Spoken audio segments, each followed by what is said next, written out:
সব জল্পনা কল্পনার অবসান ঘটিয়ে অবশেষে পদত্যাগ করলেন বাংলাদেশের রাষ্ট্রপতি শাহাবুদ্দিন আহমেদ চুপ্পু।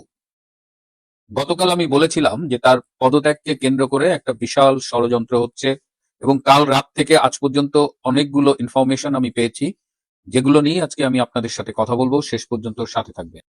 রাষ্ট্রপতি শাহাবুদ্দিন আহমেদ চুপ্পু পদত্যাগ পত্রে স্বাক্ষর করেছেন। সেই পদত্যাগ পত্র স্পিকারের কাছে পৌঁছানোর আগে সামাজিক যোগাযোগ মাধ্যমের আমরা পেয়ে গেছি। প্রথমেই একটি পদত্যাগ পত্রটি নিয়ে কথা বলতে চাই। যতদূর জানি, যতদূর পর্যবেক্ষণ করেছি, শুনেছি, রাষ্ট্রপতি সাধারণত স্পিকারকে মাননীয় স্পিকার বলেন, কিন্তু এই পদত্যাগ পত্র শুরু হয়েছে সম্মানিত স্পিকার দিয়ে। এই পদত্যাগ পত্রে কিন্তু টাইপ করা কোনো তারিখ নেই। তার মানে কি আমরা ধরে নেব যে পদত্যাগ পত্রটি আগেই টাইপ করে রাখা হয়েছিল? এই পদত্যাগ পত্রের যে ভাষা, সেটি এতটাই দায়সারা গোছের যে একটা রাষ্ট্রপতির পদত্যাগ পত্র তো এরকম নিম্নমানের হতে পারে না। এবং সেখানে রাষ্ট্রপতি নিচে সই করে তারিখ বসিয়েছেন। না হলে এটা কত তারিখের পদত্যাগ পত্র তার বোঝা যেত না। বর্তমান প্রধানমন্ত্রী তারেক রহমানের একটি সূত্র আমাকে নিশ্চিত করেছে, গতকাল বাংলাদেশের সময় রাত 9:30 থেকে 10টা এরকম একটা সময় রাষ্ট্রপতি শাহাবুদ্দিন আহমেদ চুপ্পু তারেক রহমানকে ফোন করেছিলেন। মোবাইলে তাদের মধ্যে কথা হয়েছে, এবং এই যে গত দুদিন ধরে শুনছি যে রাষ্ট্রপতি পদত্যাগ করবেন, সেই প্রসঙ্গটি নিয়েই রাষ্ট্রপতি প্রধানমন্ত্রী তারেক রহমানের সাথে কথা বলেছেন। রাষ্ট্রপতি এই পদত্যাগ বিষয়ে জানতে চেয়েছেন। তারেক রহমান তখন বলেছেন যে দলের ভেতর থেকে তিনি একটি চাপ অনুভব করছেন রাষ্ট্রপতির পদত্যাগের ব্যাপারে, কিন্তু তারেক রহমান এও বলেছেন যে আপনি যেটা ভালো মনে করেন সেই সিদ্ধান্তটি নেবেন। কিন্তু আপনারা যদি আমাদের বাংলাদেশের গণমাধ্যমগুলোর ভূমিকা গতকাল এবং আজকে দেখেন, এবং আজকে তো তারা একেবারে মানে জোর করে পদত্যাগ করতেই হবে এরকম একটা আবহাওয়া কিন্তু তারা তৈরি করেছিল। এবং গতকাল রাত পর্যন্ত শাহাবুদ্দিন আহমেদ চুপ্পু কিন্তু পদত্যাগের সিদ্ধান্ত নেননি। এমনকি আজকে সকাল পর্যন্ত তিনি এই পদত্যাগ পত্রে সই করেননি। তিনি একটি অসুখের কথা বলেছেন, অটোনমিক নিউরোপ্যাথি। আমাদের শরীরের এই যে অটোনমিক নার্ভাস সিস্টেম বলে একটা নার্ভাস সিস্টেম আছে, যেটা অনেক কিছু নিয়ন্ত্রণ করে, যেটা আমরা সরাসরি নিয়ন্ত্রণ করতে পারি না।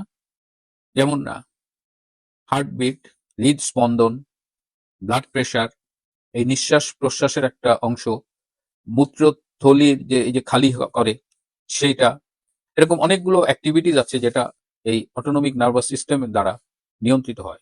তো যখন এই নার্ভাস সিস্টেমের মধ্যে কোনো সমস্যা হয়, এই নিউরোপ্যাথি হয়, অসুখ হয়, তখন এই কাজগুলো ঠিকমতো হয় না। যেমন হয়তো পেশাবের উপর কন্ট্রোল থাকে না, ব্লাড প্রেশার ফ্লাকচুয়েট করতে পারে, হার্টবিট সমস্যা হতে পারে। তো এইটার আবার স্টেজ আছে। এটা যে নিউরোপ্যাথি শুরুতেই সবকিছু হবে, একদম অজ্ঞান হয়ে পড়ে যাবে তা নয়। গতকালও রাত 12টা পর্যন্ত রাষ্ট্রপতি চুপ্পু বিভিন্ন ফাইলে সই করেছেন। তিনি এতটাই অসুস্থ যে রাত 9:30টার দিকে তিনি তারেক রহমানের সাথে ফোনে কথা বললেন, রাত 12টা পর্যন্ত ফাইলে সই করলেন। আজকে আমরা টেলিভিশনে যে ফুটেজ দেখেছি, তাকে বেশ নির্ভার দেখাচ্ছিল, তিনি হেঁটে যাচ্ছেন। তো এই মানুষটাকে দেখে কি খুব অসুস্থ মনে হয়েছে? হয়তো তার উপরে ভীষণ একটা প্রেশার ক্রিয়েট করা হয়েছে। একটা গুজব ছড়ানো হয়েছিল যে লন্ডনে নাকি তিনি শেখ হাসিনার সাথে টেলিফোনে কথা বলেছেন। তিনি এটি একদম নাকচ করে দিয়েছেন। বরং লন্ডনে রাষ্ট্রপতির সাথে স্বরাষ্ট্রমন্ত্রী সালাউদ্দিন আহমেদের সাথে দেখা হয়েছিল। তাদের মধ্যে বৈঠক হয়েছিল। তাদের বৈঠকে প্রতিবেশী রাষ্ট্রের একজন উপস্থিত ছিলেন। আর শেখ হাসিনার কাছে টেলিফোন করা নিয়ে এত বড় একটা ইস্যু করা হলো, শেখ হাসিনার সাথে ফোনে কথা বলেনি বা বলে না কে? বর্তমান তারেক রহমানের মন্ত্রী পরিষদের অনেক সদস্য শেখ হাসিনার সাথে কথা বলে। সেনাবাহিনীর উচ্চপদস্থ অনেক কর্মকর্তা শেখ হাসিনার সাথে কথা বলে। সরকারি অনেক আমলা শেখ হাসিনার সাথে কথা বলে। শেখ হাসিনার সাথে অনেকেই কথা বলেন। আর যিনি কথা বললেন না, তাকে এই অপবাদ দেওয়া হলো। আসলে শাহাবুদ্দিন আহমেদ চুপ্পু কিন্তু এই নির্বাচনের আগেই বলেছিলেন তিনি চলে যাবেন। এটা খুব স্বাভাবিক একটা ব্যাপার। বিএনপি ক্ষমতা এসেছে, সরকার গঠন করেছে, তাদের ইচ্ছে মতো একজন পছন্দের রাষ্ট্রপতি নির্বাচন করবেন, এটা খুব স্বাভাবিক, এবং চুপ্পু চলে যাবে। তখন তাকে যেতে দেয়া হলো না। এখন কি এমন ঘটনা ঘটলো যে চুপ্পুকে চলে যেতে হচ্ছে? এবং পদত্যাগপত্র রেডি করে তাকে বাধ্য করা হলো সই করতে। চুপ্পু পদত্যাগ করতে চাননি, বরং এই যে রাষ্ট্রপতির পদত্যাগ নিয়ে যে কনফিউশনটা রাইজ করেছিল, সেটির জন্য তিনি জাতির উদ্দেশ্যে একটি বার্তা লিখেছিলেন। সেই বার্তার একটি কপি আমার কাছে এসেছে। সেই বার্তায় তিনি লিখেছেন যে তিনি বর্তমানে অসুস্থ, আগামী মাসে তিনি সিঙ্গাপুরে ফলো আপ ট্রিটমেন্টের জন্য যাবেন এবং সেখান থেকে ফিরে এসে তিনি প্রধানমন্ত্রীর সাথে আলাপ করে পদত্যাগ করবেন কিনা সেই ব্যাপারে সিদ্ধান্ত নেবেন। কিন্তু সেই জাতির উদ্দেশ্যে সেই বার্তাটি আর দেওয়া হয়নি, তার আগেই তাকে পদত্যাগে বাধ্য করা হলো। কারণ যখন সার্জিও গোর বাংলাদেশে আসবে, যে মুহূর্তে বাংলাদেশের সেনাপ্রধান তুরস্কে, ঠিক সেই মুহূর্তে শাহাবুদ্দিন আহমেদ চুপ্পুকে কেন পদত্যাগে বাধ্য করা হলো? কেন সেনাপ্রধান আসার পরে হলো না, বা সার্জিও গোর যাবার পরে হলো না? মানে স্পেসিফিক এত তাড়া কেন? এবং শাহবাগে দেখলাম যে চুপ্পুর বিচারের দাবিতে কিছু, ওদের ঠিক চেনা যায় না ওরা কারা, লোক মিছিল করছে। একটু খোঁজ নিয়ে জানলাম যে এই কাজগুলো নাকি করাচ্ছে ডক্টর ইউনূস। ডক্টর ইউনূস জাতিসংঘের মহাসচিব হতে চেয়েছিলেন, কিন্তু তার আর প্রার্থী হবার সুযোগ নেই। তিনি আসলে প্রার্থী হবার কোনো আলোচনাতেই ছিলেন না বাস্তবে, যা ছিল বাংলাদেশে আমাদের মুখে মুখে। কিন্তু রাষ্ট্রপতি হবার আকাঙ্ক্ষাটা তিনি এখনো ছাড়েননি। গত দুদিন তারেক রহমানের কাছে বিভিন্ন প্রভাবশালী ব্যক্তিরা বিশ্বের বিভিন্ন জায়গা থেকে ফোন করেছে ইউনূসকে রাষ্ট্রপতি বানানোর জন্য। কিন্তু বিএনপির বেশ কয়েকটা সূত্র নিশ্চিত করেছে যে বিএনপি দলীয়ভাবে এটা এনশিওর করেছে যে ডক্টর ইউনূসকে তারা রাষ্ট্রপতি করবেন না। রাষ্ট্রপতি শুধু হলেই হবে না, ডক্টর ইউনূসের কিছু শর্ত আছে, যেমন সামরিক বাহিনীর কর্তৃত্ব তাকে দিতে হবে, সামরিক বাহিনীর টোটাল ট্রান্সফার, পোস্টিং সবকিছু রাষ্ট্রপতির আন্ডারে দিতে হবে। তো এখন বিএনপির অধিকাংশ লোক মনে করছে যে তারা ডক্টর ইউনূসকে রাষ্ট্রপতি করবে না, কিন্তু তারেক রহমান শেষ পর্যন্ত কি করবে এটা বলা যাচ্ছে না। আরেকটা সূত্র মতে বলছে যে সিনিয়র লিডাররা রাষ্ট্রপতি হবে, যেমন মির্জা ফখরুল আলমগীর, ডক্টর মঈন খান, ডক্টর মোশাররফ হোসেন। কিন্তু তারেক রহমানের সাথে ঘনিষ্ঠ একটি সূত্র জানিয়েছে যে তারেক রহমান চান না যে প্রবীণ কেউ, এই বাঁচা মরার মধ্যে এমন কেউ রাষ্ট্রপতি হোক, বরং তিনি চান যে অপেক্ষাকৃত তরুণ কেউ একজন রাষ্ট্রপতি হোক, যিনি সুন্দর করে কথা বলতে পারবেন, দায়িত্ব পালন করতে পারবেন। সুতরাং এখন দেখা যাক, জোর করে তো চুপ্পুকে পদত্যাগ করা হলো, সর্বশেষ সংবিধান সম্মত ব্যক্তিটিকে সরিয়ে দেওয়া হলো সর্বোচ্চ পর্যায় থেকে। এখন যারা আছেন, সংসদ বলেন, প্রধানমন্ত্রী বলেন, স্পিকার বলেন, সবারই কিন্তু একটা সাংবিধানিক সংকটের মধ্যে দিয়ে তারা আছেন। তো এই অবস্থায় এর আগামী দিনের রাজনীতিতে কি ইম্প্যাক্ট পড়বে এবং সার্বিকভাবে কি হবে সেটা দেখবার জন্য আমাদের একটু অপেক্ষা করতে হবে। বাংলাদেশের রাষ্ট্রপতি শাহাবুদ্দিন আহমেদ চুপ্পু কি পদত্যাগ করছেন? গতকাল থেকে সামাজিক যোগাযোগ মাধ্যমে এবং আজকে বাংলাদেশের ইভেন প্রধান প্রধান মিডিয়ায়ও এই গুঞ্জনের কথা শোনা যাচ্ছে। আসলে কি হয়েছে, এর পেছনের ঘটনা কি, সেটি নিয়েই আজকে আলোচনা করব। গতকাল থেকেই এই গুঞ্জনটি জোরালো হয়ে উঠেছে, বিশেষ করে লন্ডন প্রবাসী একজন অনুসন্ধানী সাংবাদিকের ফেসবুক স্ট্যাটাসকে কেন্দ্র করে, যে রাষ্ট্রপতি শাহাবুদ্দিন আহমেদ চুপ্পু পদত্যাগ করতে যাচ্ছেন। এবং আজকে দেখলাম বাংলাদেশের প্রথম সারির গণমাধ্যমের অনলাইন ভার্সনেও এই সম্ভাবনার কথা বলা হয়েছে। আসলে কি ঘটেছিল? আজকে সারাদিন আমি বিভিন্ন সূত্রের সাথে যোগাযোগ করেছি এবং মূল ঘটনাটা শুনলে আপনারা খুবই অবাক হবেন। আমাদের মহামান্য রাষ্ট্রপতি শাহাবুদ্দিন আহমেদ চুপ্পু, আপনারা জানেন যে ডক্টর ইউনূসের আমলে এই প্রায় 17 মাস এক ধরনের গৃহবন্দী জীবনযাপন করেছে। তার যে হার্টে বাইপাস সার্জারি করার পর যে বিদেশে ফলো আপ করার কথা, তাকে কোনো চিকিৎসার ফলো আপ করতে দেওয়া হয়নি, যার ফলে তার হার্টের অবস্থা কিন্তু প্রয়োজনীয় ফলো আপ না পাওয়ার কারণে ডিটোরেট করেছিল, অবনতি হয়েছিল। এবছরের মে মাসে তিনি লন্ডনে গিয়েছিলেন ট্রিটমেন্ট ফলো আপ করতে, এবং সেখানে দেখা গেছে যে তার হার্টে একটা ব্লক ধরা পড়েছে এবং তাৎক্ষণিকভাবে সেখানে একটা স্টেন্টিং করতে হয়েছে, এবং আবারও ফলো আপে যাবার কথা। এবং এবার লন্ডনে গিয়ে তার একটি নিউরোলজিক্যাল অর্থাৎ নার্ভ রিলেটেড একটা সমস্যা ধরা পড়েছে, তার জন্য তার ফলো আপে যাবার কথা। এদিকে মহামান্য রাষ্ট্রপতির স্ত্রীরও একটা হেলথ ইস্যুজ আছে, সব মিলিয়ে তার খুব তাড়াতাড়ি সিঙ্গাপুরে সম্ভবত একবার হেলথ চেক আপে যাওয়ার কথা।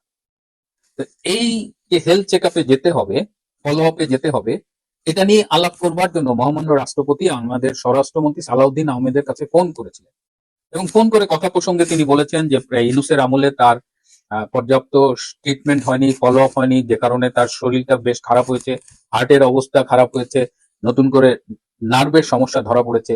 যে এই আলোচনার এক পর্যায়ে সালাউদ্দিন আহমেদ বলেন যে আপনার যদি শরীর খুব খারাপ হয়ে থাকে তাহলে তো আপনি পদত্যাগ করতে পারেন, তাহলে আপনার পর্যাপ্ত রেস্ট নেওয়া হবে। ব্যাস এটুকুই। এখান থেকেই কিন্তু ডালপালা মিলেছে যে রাষ্ট্রপতি পদত্যাগ করতে যাচ্ছেন, স্বাস্থ্যগত কারণ দেখিয়ে পদত্যাগ করতে যাচ্ছেন। আপনারা এবার লিঙ্কটা খুঁজে পেলেন? কারা এটি রটাচ্ছে যে রাষ্ট্রপতি পদত্যাগ করবেন?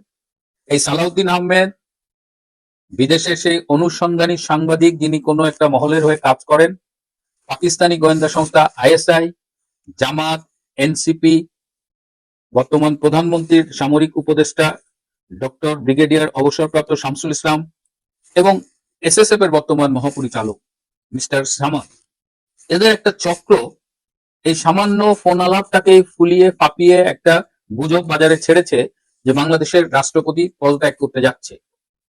এমনও বলা হচ্ছে যে সরকার চাপ দিয়েছে যে আপনি স্বাস্থ্যগত কারণ দেখিয়ে পদত্যাগ করেন।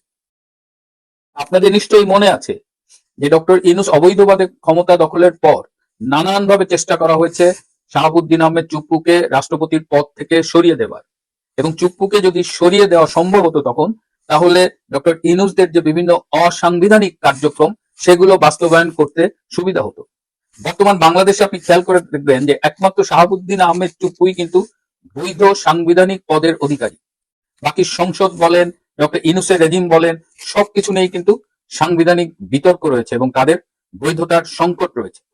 তো এখন নতুন করে একটা ষড়যন্ত্র করা হচ্ছে এবং একটা নাম আপনারা শুনবেন, বলা হচ্ছে যে নাসিমুল গনি রাষ্ট্রপতি হবে। কে এই নাসিমুল গনি? এই নাসিমুল গনি হলো যে বাংলাদেশের হিজবুত তাহরির অন্যতম প্রতিষ্ঠাতা এবং উপদেষ্টা। একটা জঙ্গি সংগঠনের প্রতিষ্ঠাতা উপদেষ্টা কি করে একটা দেশের রাষ্ট্রপতি হয়? কারা তার নামটা ছড়াচ্ছে? বাংলাদেশে যারা জঙ্গিবাদ স্টাবলিশ করার জন্য স্বপ্ন দেখে তারাই কিন্তু সুকৌশলে এটা ছড়াচ্ছে। সাথে তারা আইরিন খানের কথা বলছে, যাকে সম্প্রতি জাতিসংঘের রাষ্ট্রদূত হিসেবে নিয়োগ দেওয়া হয়েছে। আইরিন খানের তো রাষ্ট্রপতি হবার কোনো প্রশ্নই আসে না। বিএনপি কি এতটাই বলদ দল যে নাসিমুল গনি কিংবা আইরিন খানের মতো লোকজনকে রাষ্ট্রপতি বানাতে হবে? তাদের দলে কি রাষ্ট্রপতি হবার মতো লোক নাই? আসলে এই ষড়যন্ত্রটা এ কারণেই করা হচ্ছে শাহাবুদ্দিনকে সরিয়ে দেওয়ার।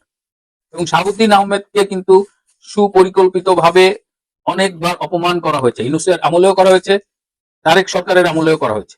যেখানে আমরা দেখতে পাচ্ছি যে প্রধানমন্ত্রী তারেক রহমান যখন 21শে ফেব্রুয়ারি শহীদ মিনারে শ্রদ্ধা জানাতে গেলেন, তিনি কিন্তু রাষ্ট্রপতিকে পর্যাপ্ত সম্মান দিয়েছে। তারেক রহমান এখন পর্যন্ত কিন্তু বলেননি যে রাষ্ট্রপতিকে পদত্যাগ করতে হবে, বরং গতকাল এবং আজকের আলোচনায় তারেক রহমান কিন্তু বেশ বিব্রত এবং কিছুটা বিস্মিত যে কারা এই গুজবটি বাজারে ছেড়েছে বা এই আলোচনাটি ছেড়েছে। এই আলোচনা বা এই শাহাবুদ্দিনকে সরানোর মধ্য দিয়ে নতুন করে কারা কোন ষড়যন্ত্র করছে এটা নিয়ে কিন্তু তারেক রহমান তার খুব কাছের দু একজনের সাথে কথা বলেছেন। তারেক রহমানের ঘনিষ্ঠ একটি সূত্র আমাকে নিশ্চিত করেছে যে এখন পর্যন্ত তারেক রহমান রাষ্ট্রপতির পদত্যাগের ব্যাপারে কোনো কিছু ভাবেননি, এবং তিনি আমাকে এও বলেছেন যে যদি রাষ্ট্রপতিকে পদত্যাগ করতেই হয় সেক্ষেত্রে তারেক রহমান সরাসরি রাষ্ট্রপতির সাথে কথা বলবেন। ভাইস ভার্সা, মহামান্য রাষ্ট্রপতির যদি মনে হয় যে সরকার চাইছে তার সরে দাঁড়ানো দরকার, সেক্ষেত্রে মহামান্য রাষ্ট্রপতি নিজে তারেক রহমানকে ফোন করে জানতে চাইবেন। কারণ বর্তমানে প্রধানমন্ত্রী এবং রাষ্ট্রপতির মধ্যে কিন্তু টকিং টার্ম আছে, যেটা ডক্টর ইউনূসের আমলে ছিল না। ডক্টর ইউনূসের আমলে বলতে গেলে শাহাবুদ্দিন আহমেদ চুপ্পুকে একেবারে অস্পৃশ্য করে রাখা হয়েছিল এবং ইউনূস তাকে কোনো রকমের সম্মান পাত্তা কিছুই দিতেন না। কিন্তু এই মহামান্য রাষ্ট্রপতি এবার যখন বাজেট অধিবেশনে গিয়েছিলেন, সাধারণত বাজেট অধিবেশনে দেখা যায় যে প্রধানমন্ত্রী তাকে রিসিভ করেন বা নিজের পক্ষে একজন হুইপ যায়, কিন্তু এবার কিন্তু কেউ তাকে রিসিভ করতে যাননি, এবং কেউ যেন তাকে রিসিভ করতে না যায়, হুইপ বা অন্য কেউ, সেই কলকাঠিও নেড়েছেন এই প্রধানমন্ত্রীর সামরিক উপদেষ্টা এই ডক্টর শামসুল ইসলাম। এই এসএসএফ এর ডিজি এবং শামসুল ইসলাম মিলে তারা কিন্তু রাষ্ট্রপতিকে সরানোর ষড়যন্ত্রে জড়িত, এবং এর সাথে আমি যেটা বলেছি জামাত অন্যান্যরা। যদি শাহাবুদ্দিন আহমেদ চুপ্পুকে সরানো যায় তাহলে কিন্তু বাংলাদেশের সামনে একটা ডিজাস্টার নেমে আসবে এবং তারেক রহমানের নিয়ন্ত্রণে আর কিছুই থাকবে না। প্রশাসন তখন তারা দখলে নেবে এই নাসিমুল গনিদের দ্বারা বা জামাতের যেসব গুপ্ত রয়েছে, এবং এরপরে সেই উত্তাপ দিয়ে লাগবে সেনাপ্রধান জেনারেল ওয়াকার খানের গায়ে।